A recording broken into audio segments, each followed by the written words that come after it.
I thought my wife was at work, but I saw her car parked outside my cousin's house. When I knocked, they both came out looking terrified. I need to tell this story, before I lose my mind completely.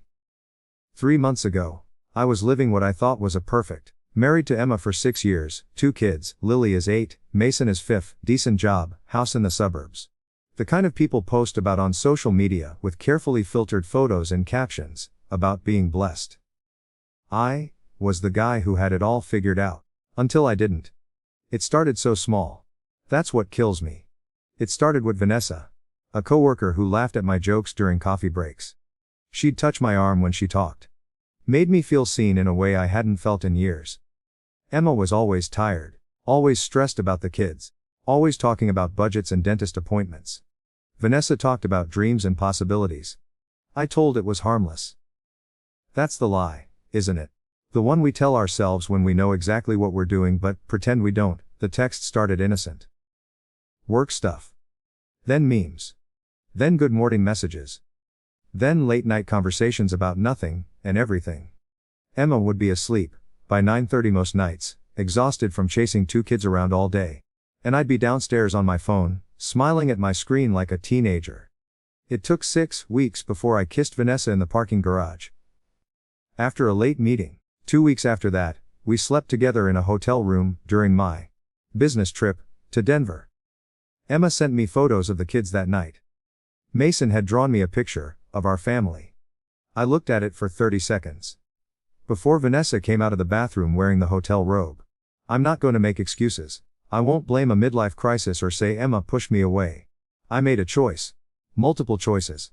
Every text, every lie. Every time I looked my wife in the eyes and told her I loved her, while thinking about someone else. The affair lasted 4 months. 4 months of double lives, and deleted messages and elaborate stories about why I needed to work late or meet clients on weekends. 4 months of watching my kids hug me goodbye, while I planned my next betrayal. 4 months of Emma making my favorite dinners, and asking if everything was okay because I seemed distant. I'm fine, I'd say. Just work stress. Another lie in an ocean of them. I thought I was careful. Burner phone, different credit card. Meeting Vanessa in the next town over. I had spreadsheets in my head of every story. Every alibi. Every detail that needed to match. But I forgot the most basic thing. I forgot that Emma knows me better than anyone on this planet. Last Tuesday, I told Emma I had to work late on a presentation. She seemed fine with it. Kissed me goodbye, told me not to stress too much. I texted Vanessa that the coast was clear. We met at our usual spot. This little apartment Vanessa had been renting for us the past month. 2 hours of pretending my reel didn't exist. When I got home around 10 p.m., the house was quiet. Too quiet. Emma was sitting in the dark living room, laptop open on the coffee table. How was work? She asked, voice flat. Exhausting. That presentation is me. The lie came so easily. Really, because I called office, left at 5:30. My went cold. I had to pick supplies. I started. But she held her hand. Stop. Just stop. She turned the laptop around. My stomach dropped through the floor. Bank statements. Credit card charges. Hotel receipts. Restaurant bills in cities I'd supposedly been working in. All highlighted. All dated. All matching the days I'd told her I was somewhere else. How long? Her voice cracked. I couldn't speak. Oh Bubbalungi. She screamed, and I heard Lily's door open upstairs. 4 months. I whispered, and I've never seen that look on her face before. Not anger. Worse than anger. Devastation. Like I'd physically reached into her chest and crushed something irreplaceable. Get out. Emma, please, we can. Get out of my house. Now. Before I wake the kids and make explain to them why Daddy doesn't live here anymore. I grabbed my keys with shaking hands. Lily was standing at the top of the stairs in her pajamas, crying. Daddy. What's wrong with Mommy? I couldn't even look at her. That was 8 days ago. I've been staying at a motel near the highway. Emma won't answer my calls. Her lawyer sent papers to my work on Friday. Full custody. The house. Everything. I'll get supervised visitation, maybe, if I'm lucky. Vanessa broke things off 3 days ago. She didn't sign for this much drama, she said. She thought it would be fun and exciting, not destroying. She blocked me on everything. But here's the thing that's eating me alive. Today. I needed to grab some clothes from the house. Emma texted me a time when she'd be at work and the kids would be at school. Said I had 20 minutes. I drove over, heart pounding, hoping maybe I'd see her car, maybe we could talk. Her car wasn't there. But it was parked outside my cousin Derek's house 2 streets over. Derek. Who'd been my best man at our wedding. Derek, who'd told me 1,000 times how lucky I was to marry Emma. Derek, who'd been checking in on Emma, making sure she was okay, being a shoulder to cry on. I drove to his house. Saw her car in the driveway. My hands were shaking so hard I could barely grip the steering wheel. I knocked on the door. And when it opened, both of them were standing there. Faces pale. Eyes wide with something that looked exactly like guilt. Exactly like how I must have looked when Emma confronted me. It's not. Emma started. How long? I asked. My voice somewhere between a whisper and a scream. They didn't answer. I didn't need them to. I stood on Derek's porch for what felt like an hour, but was probably 30 seconds. Emma's face wasn't guilty. That's what I kept telling as I drove away, hands gripping the steering wheel so hard my knuckles went white. It wasn't guilt. It was fear. Fear of me. Fear of what I'd do, what I'd say, how I'd react. Like I had any erect. I called her 17 times. She didn't pick. I texted her 19 messages, each one more desperate than the last. We need to talk. Please just explain. I know I don't deserve answers, but please. Nothing. Derek finally texted me around 8 p.m. Come to my place tomorrow. We'll talk. I didn't sleep. I couldn't eat. I just sat in this motel room, that smells like cigarettes and broken dreams, staring at the ceiling, my mind replaying that moment over and over. The way they stood next to each other. The way Derek's hand had moved slightly. Like he's about to reach for her but stopped himself. The worst part. I had no moral high ground. None. I'd destroyed our marriage. I'd blown our family. I'd taught Emma that vows meant nothing. That trust was a joke. That the person sleeping next to could be a stranger wearing a familiar face. And now I was betrayed. The hypocrisy was crushing me, but I still showed at Derek's house at 9:45 a.m. Early. Like some kind of desperate fool. Emma's car was already there. They were sitting on his couch when I walked in. Not touching, but close. Too close. Emma looked exhausted. Derek looked like he wanted to be anywhere else. Sit down, Emma said. Her voice was cold, controlled. Nothing like the woman who used to laugh at my terrible impressions and fall asleep with her head on my shoulder. I sat. Nothing happened. Derek started. Nothing physical, we just... Stop, Emma interrupted. She looked at me, really looked at me, and I saw something worse than anger in her eyes. Indifference. Don't get to be upset. Don't get to feel betrayed. Lost that right when spent 4 months sleeping with someone else. Then, why do look so guilty? The words came out before I could stop them. Because, I'm not. She shouted. And suddenly there were tears streaming down her face. Because even though destroyed everything. Even though. Looked me in the eyes every single day and lied. Even though. Kissed our children goodnight with her perfume still on shirt. I still feel bad that saw me here. Derek put his hand on her shoulder. She didn't push it away. That small gesture broke something in me. How long? I asked again. Emma wiped her eyes. Derek came over the day after left. He brought groceries. He helped me explain to Lily why weren't coming home. He sat with Mason when he cried for his daddy. He was there. Do what I've been doing. So we're together now. No. Derek said firmly. Emma needed a friend. That's all I've been. Then why were both terrified when I knocked? Emma stood. Because I knew'd think exactly what her thinking. Because, I knew'd make this about somehow. Even though the one who cheated. Because I knew'd find a way to justify what did by convincing, I did something worse. Did. My voice was barely a whisper. No. She said it with such certainty that I almost believed her. Almost. But know what? Part of me wishes I had. Part of me wishes I'd done exactly what did. So could feel even a fraction of what I've felt every night for the past week. Do know what it's like to replay 6 years of marriage. And wonder what was real. Do know what it's like to look at photos of family and realize the person trusted most was living a double. I couldn't answer. Lily asked me yesterday if Daddy stopped loving us because she was bad at math. Emma continued, her voice breaking. Mazen wet the bed 3 nights in a row, because he has nightmares, then left because of something he did. And want to stand here and accuse me of something because cousin is helping me survive the dropped on our lives. Every word was a I'm sorry, I said. It sounded pathetic even to my own ears. We're not sorry, did it? Emma said. Sorry got caught. There's a difference. She was right. God help me, she was right. I'd spent the last week feeling sorry for. Sorry that I had to stay in a motel.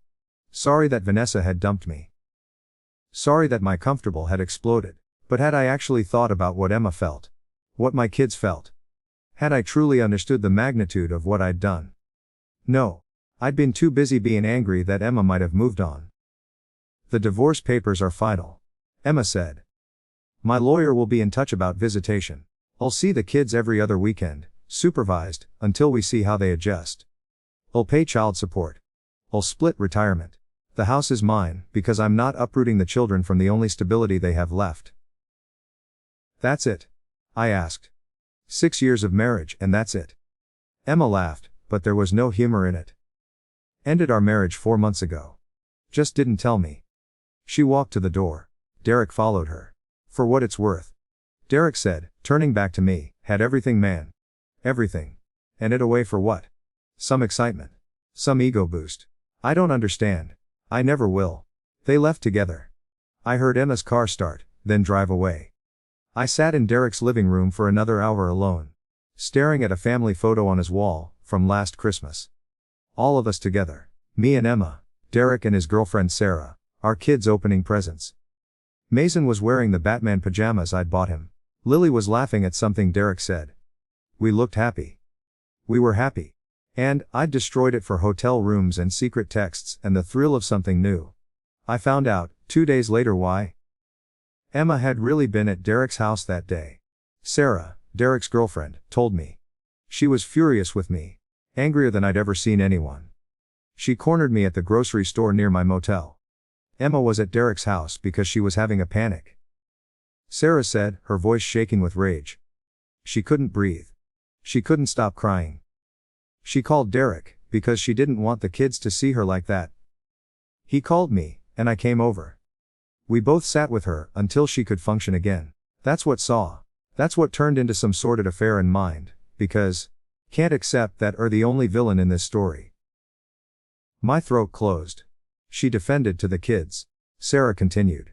Did know that. Lily asked if we're a bad person, and Emma said no, Daddy just made a mistake. A mistake. Like forgot to pick milk, not like systematically betrayed every person who loved.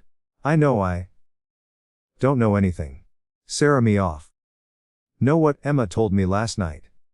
She said the worst part isn't that cheated. It's that let her believe she wasn't enough. Came home every day, and let her think she was failing somehow. Let her try harder, be better, do more, while we're off living fantasy. Didn't just break her heart. Broke her sense of reality. She walked away before I could respond. That night, I saw Lily and Mason for the first time since I left. Supervised visitation at a family counseling center. 1 hour. A therapist in the room taking notes. Mason wouldn't look at me. He sat in the corner playing with action figures, pretending I wasn't there. Lily was worse. She looked at me with these ancient, damaged eyes that no 8-year-old should have. Mommy cries in the bathroom so we don't hear. She told me. But I hear anyway. Lily. I'm so sorry. Why did do it, Daddy? How do explain to a child that their father is selfish? That he chose temporary happiness over permanent love. That he valued excitement over stability, novelty over loyalty, his own desires over his family's well-being. I made a terrible choice. I said, the worst choice I've ever made. Do still love Mommy? The therapist leaned forward slightly, pen poised. Did I? I'd convinced the answer was no during the affair. That Emma and I had grown apart. That the spark was gone, that I deserved to feel alive again. But sitting in that sterile room with my daughter's broken trust in the air, I realized the truth. I never stopped loving Emma. I just loved more. The thing about consequences is they don't stop coming. That's what I've learned over the past 2 months. Think hit rock bottom.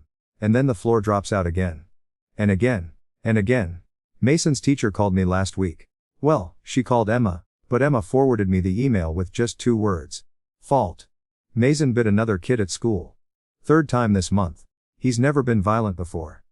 Never. The counselor says he's acting out because he doesn't know how to process what happened to his family. He's 5 years old and going to therapy. Because his father couldn't keep his pants on. Lily stopped eating lunch at school. She tells the other kids she's not hungry. But Emma found a notebook in her backpack where she's been writing the same sentence over and over. I will be good so daddy comes home. My daughter thinks she can earn me back through perfect behavior. I did that to her. The supervised visitation got extended. Not reduced, extended. The therapist says the kids need more time to feel safe around me. Safe. Around their own father. Mason still won't talk to me. He just sits there, playing with toys, building walls between us that get higher every week. Last session, Lily finally asked the question I'd been dreading. Did leave because of the other lady. Emma had told them an age-appropriate version. That daddy had a friendship that wasn't okay when married. That grown up sometimes make mistakes that people. That it wasn't their fault. But Lily's 8. She's smart. She hears things. Kids at school talk. Their parents whisper. Yes. I told her. Because she deserved the truth. I became friends with someone in a way that wasn't fair to mommy. And I'm so sorry. She prettier than mommy. The question destroyed me. No one is pretty than mom, I said. And I meant it. God help me, I meant it. Then why? I couldn't answer. The therapist stepped in, redirected the conversation, but Lily's question haunted me for days. Why? I've spent 2 months trying to answer that.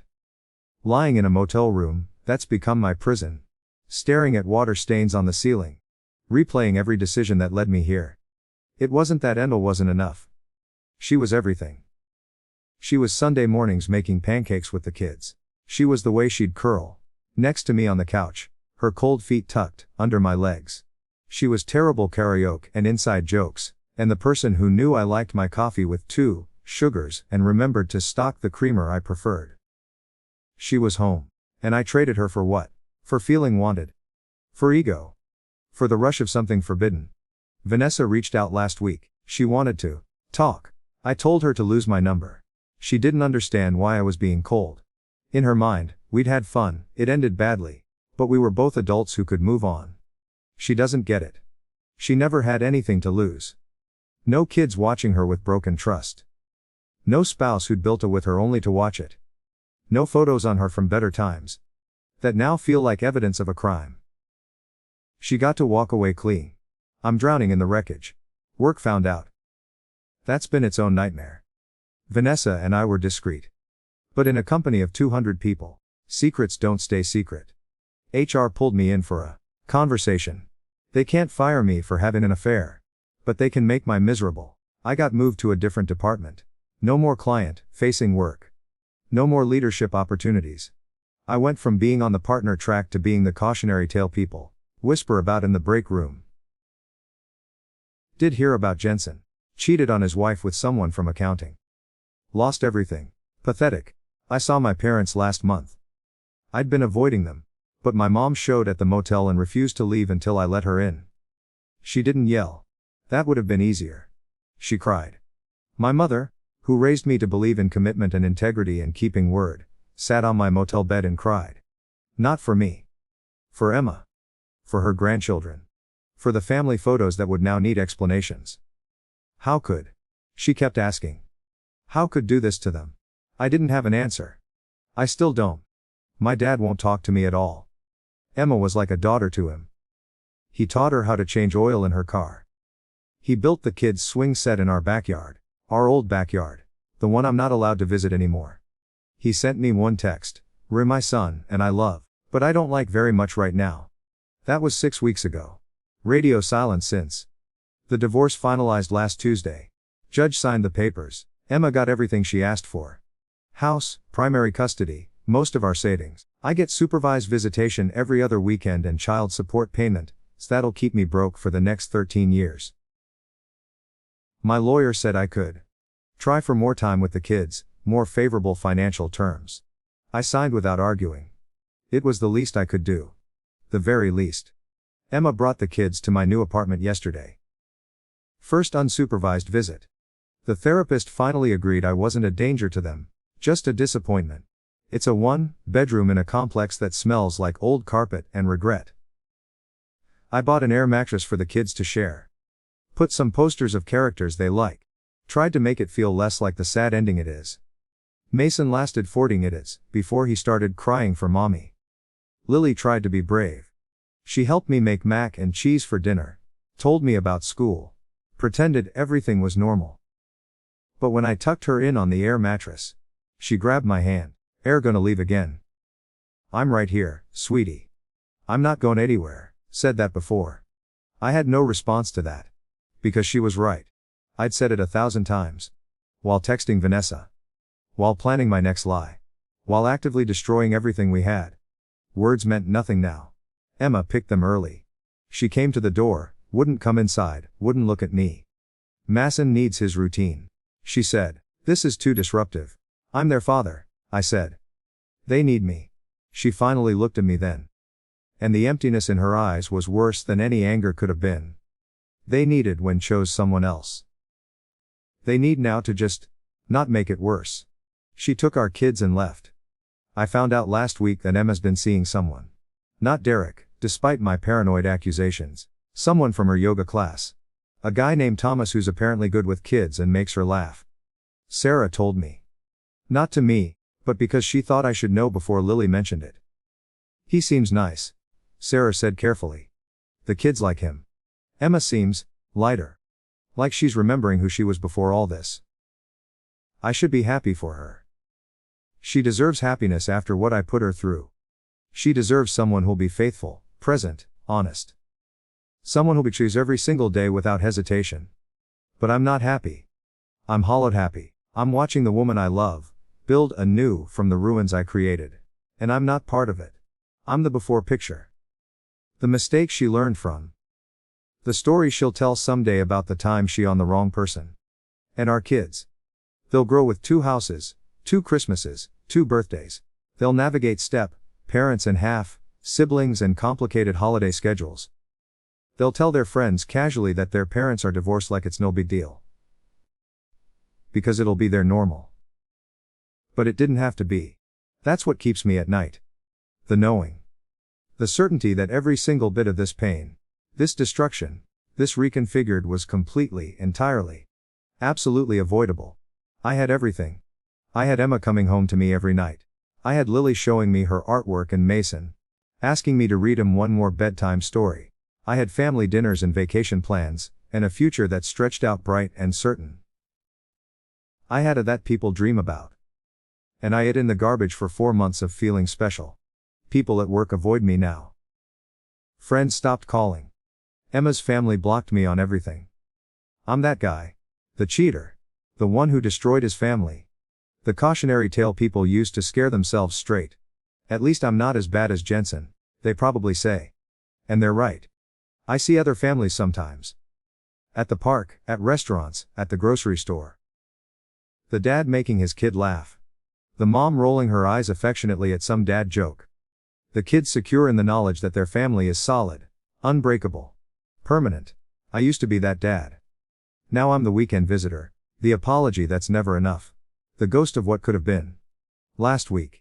I drove past our old house. Emma had planted new flowers in the front yard. The ones I was supposed to help her with last spring, but kept putting off, because I was busy. There was a man on the porch with her. Helping a new porch swing. Thomas, probably. The kids were playing in the yard. They looked like a family. A complete one. Without me.